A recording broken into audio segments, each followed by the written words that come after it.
Muhim ma'lumot: pichoqbozlik va yo'l transport hodisasining yulduzli qurbonlari.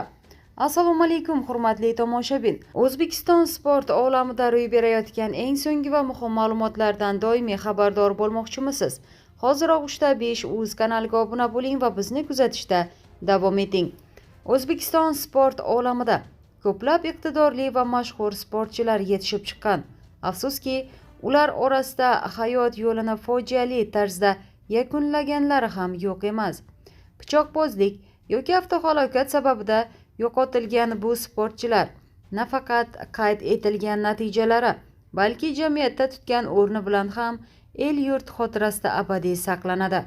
Biz mana shunday baxtsiz hodisa qurboni bo'lgan mashhur o'zbek sportchilari Murodxon To'rayev, Jamshid Kenjayev, Elbek Rahimov, Diyorbek Rahimqulov kabilarni yana bir bor xotirlashga qaror qildik. Osiyo ayig'i taxallusi bilan tanilgan o'zbekistonlik jangchi Murodxon To'rayev 87-yilda Toshkent shahrida tug'ilgan.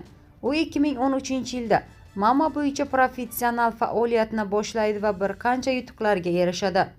Eng yodda qoladiganlardan biri esa Rossiya prezidenti Vladimir Putinning shaxsiy qo'riqchisi Yevgeniy Yeroxinni oktagonda uxlatib qo'yadi va mamlakat rahbarining hayrati va olqishiga sabab bo'ladi. Murodxon To'rayev sportchilik karyerasi davomida ayni damda UFC'da faoliyat olib borayotgan moldovalik Ion Kusilvani bir necha sekundayoq mag'lubiyatga uchratgan. Uning jang uslubi ko'pchilikni hayratga solardi. Sababi u og'ir vazn toifasida janglar o'tkazganiga qaramay, oyoq bilan juda talofatli zarbalar yo'llardi. Ayniqsa uning oyoq bilan aylanma zarbasi, ya'ni round kick bilan ham ancha tanilgan. Murodxon To'rayev professional faoliyati davomida 15 ta jang o'tkazib, shundan 12 ta g'alaba va 3 ta mag'lubiyat qayd etgan. Ammo ko'pchilikni qalbini larzaga solgan yana bir baxtsiz hodisa uning hayotida bevaqt ko'z yumishga sabab bo'ldi.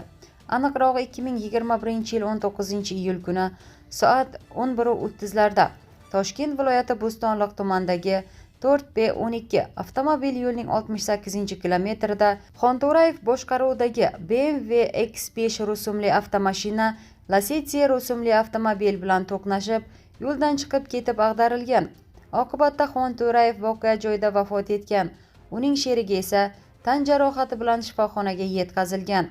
Mazkur yo'l transport hodisasi bo'yicha jinoyat ishi qo'zg'atilgan bo'lib, dastlabki tergov harakatlari olib borilgan. Xonto'rayevning o'limi o'zbekistonlik sport jamoatchiligi uchun katta yo'qotish bo'ldi.